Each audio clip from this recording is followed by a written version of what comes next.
Where are the women? How is life? Is freedom as far-fetched as ever? What shapes is the women life freedom movement taking inside and outside Iran? The repressive measures taken by the regime, the increasing death sentences against those who dared protest oppression, patriarchy, gender apartheid. Will all of this lead to an era of fear and stagnation, or will dissidents find new ways of manifesting? How are feminists organizing inside Iran and outside Iran nowadays? To answer these questions, I am pleased to welcome a member of the International Revolutionary Cell of Neswan, a secret women committee recently formed to respond to several gaps in movement building and feminist organizing. Hi, Rosa. What can you tell us a bit more about Neswan? Why did it come to life? To respond to what gaps exactly? Hi, Maya. Thanks for having us. It's a privilege to be here. I'm just going to start by saying that the Neswan Revolutionary Committee is revolved around the main mission to organize the working class women and queer people. And we usually use an X instead of E in the letter woman to signify that we're talking about both cis women and trans women. So we, in terms of when did we form, we formed during the ژینا uprising, and in response to the dire need for a more robust and more organized form of organizing, more deliberate. Because all of us had years of experience within the movement, women's movement, and we worked within various groups, which their focus mainly was always on a non-hierarchical structure. And during the ژینا movement, we did realize that we need a sort of structural change within the Iran system. But in order to achieve that structural change, we need a more structured and deliberate form of activism. I mean, obviously, all of us were exhausted by the patriarchal structures within the organizations that we were all previously a member of, but and therefore, as a result, the form of non-hierarchical network type of, organizations came about. But in horizontal issues that we more and more faced within the horizontal organization was that even though we said that everybody had an equal opportunity to voice their opinion, and decision making was more equitable, and everybody essentially at the end of the day had a chance to essentially listen to each other and express their stories, but there was always an invisible hierarchy within these type of experiences that essentially those with a more social capital had more influence without a clear accountability for their power. And so these networks, although looking non-hierarchical, actually had a hidden structure and hierarchy within it. So this was that those, again, with more, the senior activists with more experience, they often took on important position. However, because of this non-obvious structure, there was no accountability. So with the oppression that also was happening within Iran and all the arrests that was going on and all the pressure on the women's movement particularly, we realized that we actually need a more clear decision-making process, and we need a more structured and hierarchical organization. So all of the tasks are and responsibilities are more defined, and we have a very clear goal as to what do we want to achieve and how are we going to achieve it and whose roles are what. So this was how the Neswan Committee actually became Neswan Committee. We were a group of Marxist feminists that we came together, and we realized that there is a need for a more organized activism. We need to move beyond the horizontal organization and this loosely related networks of activists, and we need to involved in politics and in the decision-making process. Maybe talk a bit about the dynamics between the diaspora Iranians and also those inside Iran. How would you describe it? Majority of our revolutionary cells and working groups are in Iran, but we also have several members outside of Iran. And how are you coordinating with those inside? Are you able to communicate regularly with them to better understand the situation on the ground, you know, and not just from the media? And yeah, I mean, do you have a presence in different regions as well in Iran? Yeah, so we're in contact regularly on a regular basis, and we talk to each other on a regular basis, talk about the politics of what's happening or what needs to be done. We do have a diverse presence across different regions of Iran. I unfortunately cannot get into more details because any detail that I will give you will probably not be really safe for those members inside of Iran. I mean, due to this safety, we all communicate with each other with pseudonyms too, because it's for the best if no one really knows each other's identities, aside from some of the main trusted people within the organization. Rosa, if we want to go back to your raison d'être, which is the ژینا movement, and now we see that there are more repressive measures against people, against protesters, and as I said, also an increasing percentage of those are on the death row, including a lot of women. Has this led women to withdraw from the public space, to take a few steps back? Or you feel that they're actually still confronting law enforcement and the vigilante groups? How is the situation on the ground almost 2 years after Women Life Freedom? Very good question. I'm gonna go back and give a little bit of a historical context because I think in order to understand what's happening now, it's important to understand where the ژینا movement actually came from. Well, we generally see ژینا movement. I mean, despite the fact that some people and some groups see ژینا uprising as a very significant and one-of-a-kind event that did not really match any form of uprising before or after, we actually see ژینا uprising as a part of at least a decade-long period of mass insurgency and organized resistance in Iran. And this includes both women's rights movement, so women's movement, feminist movement, as well as other form of uprising against ethnic discrimination and economic issues, economic crisis, and all of that. So over the past at least 10 years, there has been an increasing level of organized resistance in Iran. And I'm talking about both organized in terms of like workers, teachers, students, and pensioners movements and uprising, as well as spontaneous uprising, such as riots. That's been happening against states' austerity measures and the economic crisis. So if we want to really limit it to what's been happening in the most recently, I think we could see a pattern at least since 2017. Since then, each year, at least one uprising happened. So we have the anti-austerity of the 2017-18. We have the mass movement of 2019 or آبان 98. We have the water protest in Khuzestan in 2020, I'm sorry, which is also Tammuz. It was an Arab uprising against the water issue. We also had the hunger protest of 2021, which was against the again, austerity measures and economic crisis. These uprisings mostly exclusively took place in the marginalized areas by the ethnic minorities, and who are also denied the basic rights and as well were brutally suppressed. What makes ژینا movement different is that after the Green movement, the middle class was involved. So it was not unlike the previous, uprisings that I explained. It was not the people in the margins. It was also the middle class in the main urban areas, as well as women movement.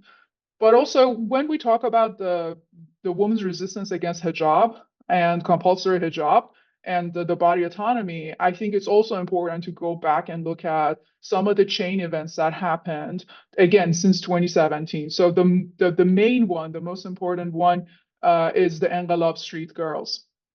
And enqilab means revolution. There's a street in Iran named Revolution. So it was an event that this activist, women's activist, Vida Mowahed, in 2017, she put her scarf on a stick and went and stood on a utility box and waved the stick. And her picture went viral. And there's even a Wikipedia page for her. So this followed, other people followed suit in protesting against mandatory hijab since 2017.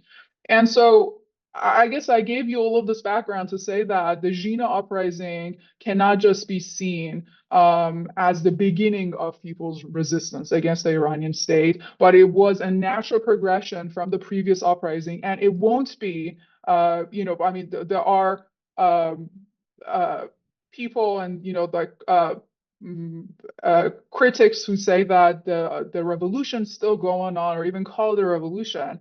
ژینا uprising in 2022 and 2023 as an event ended, but this doesn't mean that the resistance ended.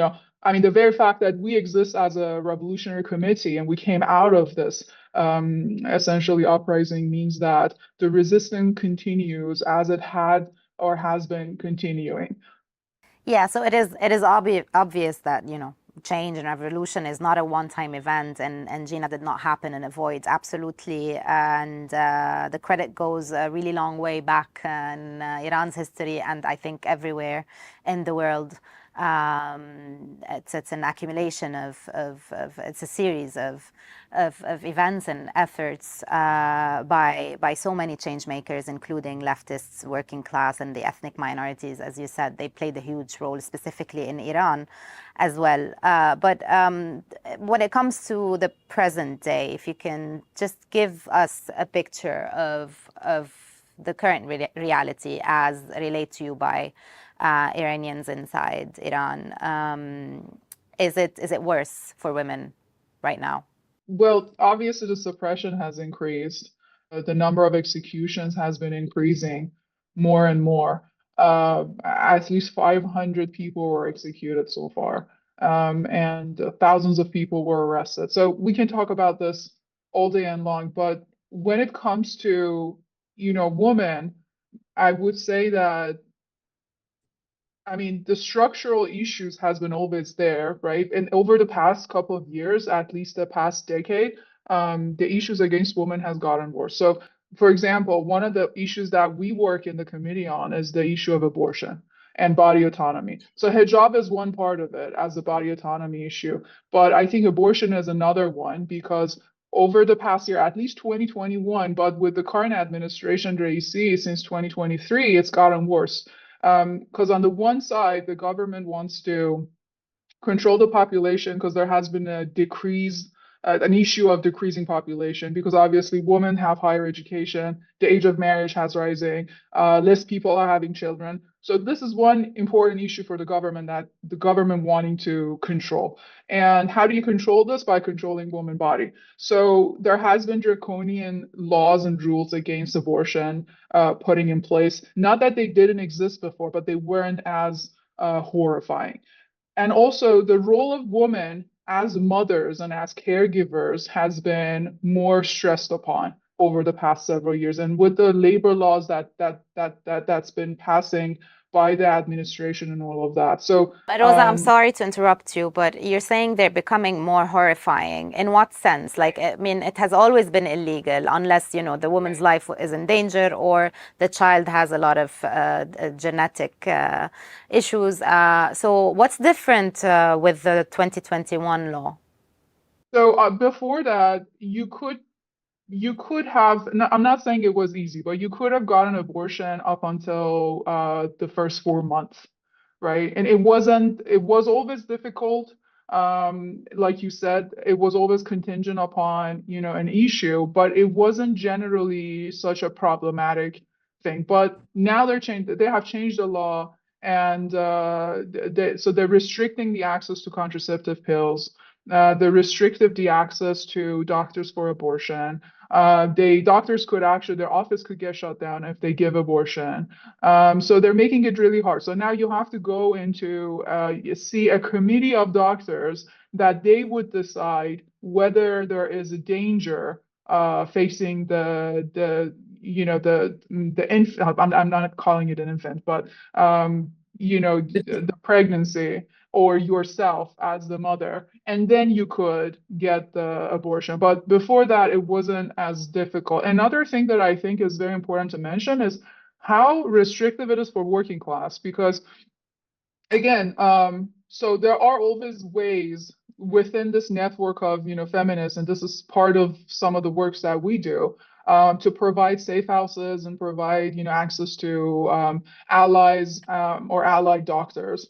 However, you still need to pay for these doctors and all of these procedures. But as a working class woman, first of all, it's going to be really hard for you to take off days from work. Second of all, having to be able to find these type of resources and having to be able to pay for these type of resources is going to even be harder. So again, we're seeing, this is similar to the hijab issues. We're seeing these type of backwards religious laws being placed upon women and their will to control their own body and have a say in what's going to happen to themselves. But at the end of the day, it's always harder for the working class woman.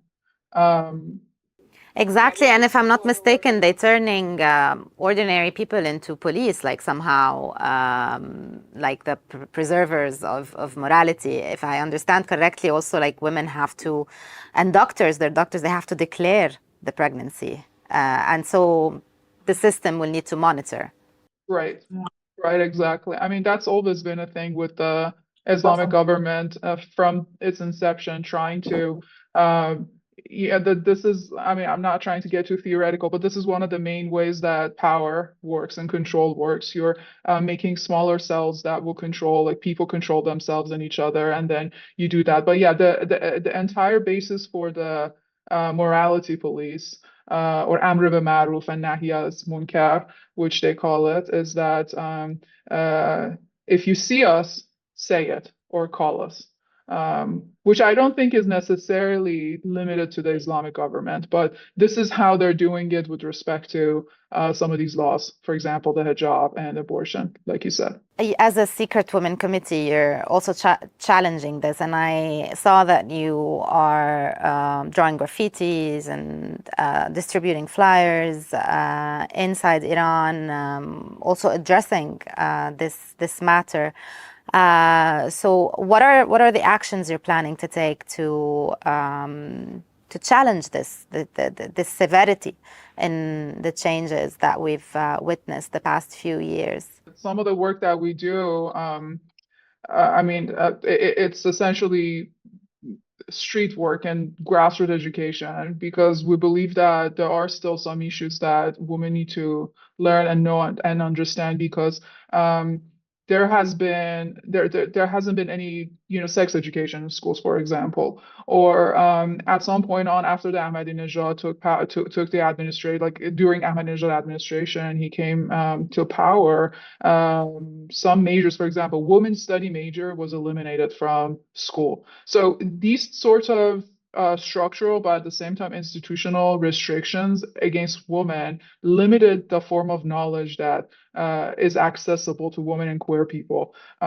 So this is one part that we're focusing on, and to kind of like engage in street work by engaging with people. Obviously, this has to be done by taking all forms of safety measures.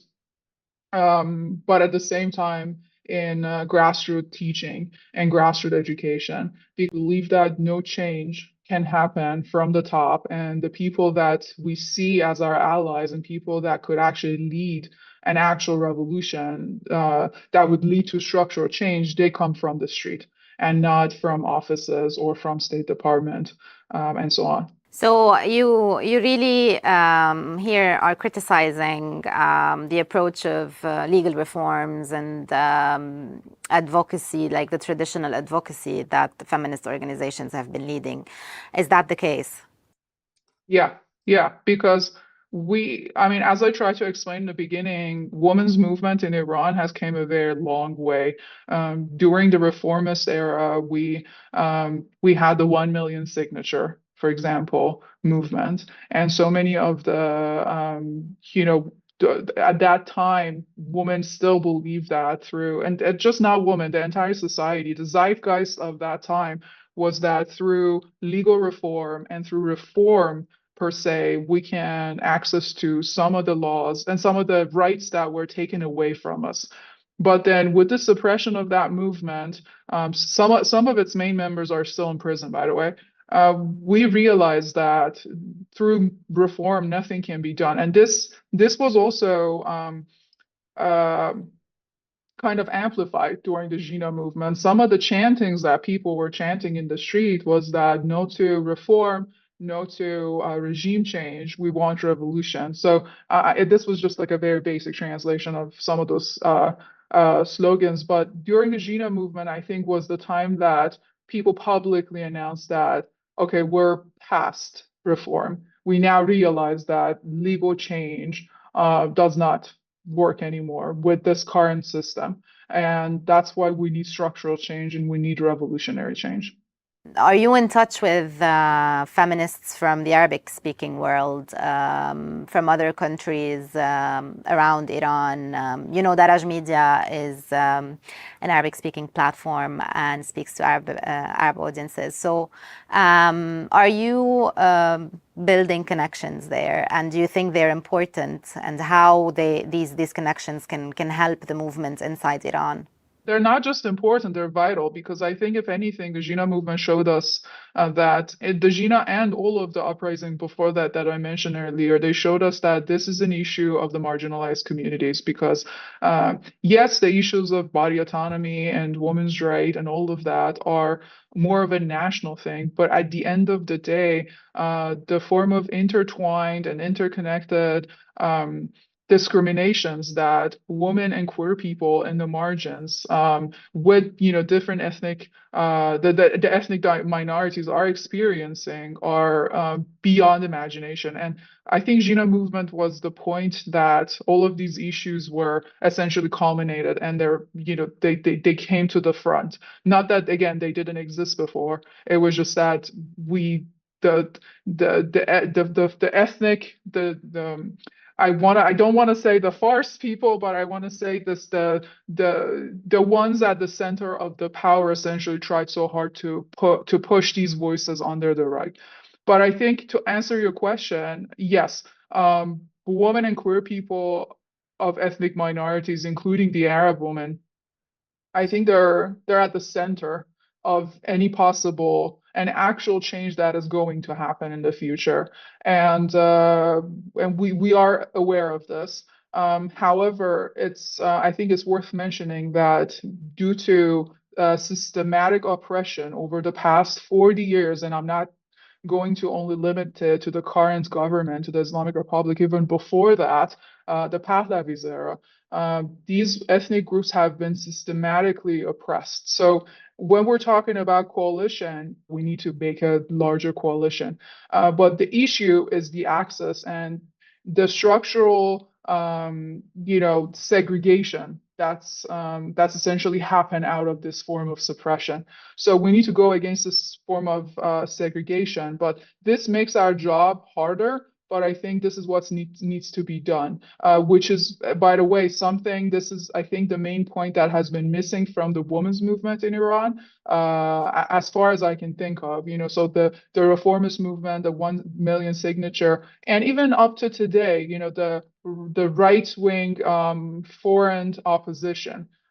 This is what's missing from their discourse. The fact that they would refrain even up to today to call them the Arab woman or the Kurdish woman because they're all Iranian, in the type of discourse that the right put forth. They actually support the right for self-determination, which I think is very important in the context of Iran, in the context of Kurdish women and Kurdish people as well as Arab people. So yeah, I hope I answered your question. You have. Thank you.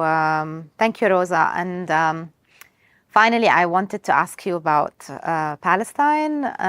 We've been witnessing online the voices of a few Iranians, including feminists, who not only did they not show unwavering support with Palestinians, but they justified Israel's actions to a certain extent. How do you explain that? Like, do they really still think that the enemy of my enemy can be my friend? Yeah, I mean, what you just highlight, this alarming negative trend toward the Palestinian cause is within the public opinion in Iran is actually very sad. But I mean, it's understandable, not meaning that we're sympathetic toward it. We actually think this is a huge problem and that needs to be fixed. But it's understandable in a sense that Islamic Republic of Iran has been successfully co-opting the anti-imperialist and the third worldist discourse. So the pro-Palestine discourse is completely hijacked by the Islamic government in Iran. And this is not just one example. I mean, this is just one example because there has been many other instances of how Islamic government, since its inception from 79, has been trying to successfully integrating all grassroots movements and turning them into an institutional and bureaucratic element. And Palestine is also this. For example, the first thing that I can think of is the Quds Day, which the Arabic name for the Jerusalem, Al-Quds. So the Khomeini actually announced the last Friday of Ramadan as Quds Day. And then since 2009, actually, we have a Gaza Day, which is the January 19th, right? So these are a part of the institutional, like became a part of the institutional aspect of the government. So there are mass protests of people during these 2 days, right? Even following the October 7th, the government held a public celebration, and then on the Gaza Day, there was a protest curated by the government. And the people who obviously take part are funded, they're given food and all of that. So people know this, that unfortunately this is not a real protest. These are not real people who actually care about the cause, that they're in the street, sadly. And also bear in mind that if there is no right to collective bargaining or a protest in Iran. So protests are banned essentially, right? So if these were actual people, they would have been suppressed. And we saw with the ژینا movement, the smallest opposition is suppressed completely. So from people's view, if you support Palestine, you support the government's propaganda. And also, I think another important fact is that, and this is something that's been put forth by the right-wing opposition on and on again, that, with all of this economic crisis, food security, and issues that are going on in Iran, the narrative that's been pushed is that, well, the government sent millions of oil money to Hezbollah and Hamas. But look at us, we're hungry, right? So this narrative actually worked in Iran and with the public opinion. And people, sadly, as you said, fallen into this trap of the enemy of my enemy is my friend, right? But how do you challenge that? How do you challenge that, Rosa? Like, how do you support the Palestinian struggle for liberation without doing a service to the regime if you're Iranian? This is one of the things that we talk about all the time within ourselves, with our committee, and we actually written about it, and we're constantly thinking about it, because this is a huge issue, and we believe that an actual class-based struggle, an actual revolution would never happen without the liberation of Palestine. And we just don't say it as because since the 70s and 60s, everyone said that you're not going to be free unless Palestine is free. But this is an actual issue for us in the region, because as Robert F. Kennedy, the 2024 presidential candidate, said once, that Israel is actually a virtual aircraft carrier for the U.S. in the Middle East, right? Which gives U.S. a significant influence over the developments in the region. And we know a big part of winning or being able to actually lead a revolution is to stand against the imperialist power, because time and again, we know that that's what they do. They hijack and they co-opt the revolutions, or if they can, they suppress it. And they've done it in Iran, they've done it in Latin America, they're doing it all around the world. So standing in front of imperialism is a very important aspect of liberation for the region, and we believe in it. However, I think, again, this go back to the Iran's government hijacking of the anti-imperialist, sentiment and the third worldism since the 79. So many of the liberatory movements of the region also fall into this trap of, and it could be just a strategic alignment of, let's align with these governments, the so-called axis of resistance, that then we're going to win this battle with Israel. But the main issue is that this is an error in calculation, because each of these governments that constitute this axis of resistance, they're all corrupt government. They're all go against liberatory movements and grassroots movements within their own context, within their own country. So therefore, at the end of the day, they're not going to be an ally, right? And I mean, I think a good example would be Sudan, right? So we know that there's been a rise of revolutionary committees in Sudan for over the past decade, right? But these revolutionary committees were not only suppressed by the imperialist countries from the West, but also countries like Iran and Saudi also assisted some form of proxy war or proxy forces against the Sudanese revolution. So this is to say that the issue of Palestine, we never even for a second believe that Iran cares about the Palestinian people. The issue of Palestine for a country like Iran, which is a big part of this axis of resistance, is a proxy war. It's an issue of territory. It's an issue of geopolitics, right? It's not about people. It's not about liberation. It's not about any progressive means that it tries to tell us. And so as a revolutionary committee, again, we believe that a struggle against Israel is very crucial for the left in Iran and just the working class people in Iran. But it's also as important as overthrowing the government, the Iran government. But again, I think these two are linked together. If we want to make any true change in Iran or any of these regions, first of all, we need regional solidarity, because everything is linked. We need a true regional grassroots solidarity, which is not based on allying with any government, any repressive government. But at the same time, we need to make a coalition of grassroots movement and organization against the imperialism. Thank you. Thank you so much for your time and all these very important clarifications. I think everyone needs to hear it, but especially in the Arab world. So thank you for participating in this episode. I know it wasn't an easy decision to share the work of the Secret Women Committee. We wish you the best of luck in your struggle for justice inside Iran. Thank you to all those who followed this noon episode. I'll see you soon in a new one, hopefully.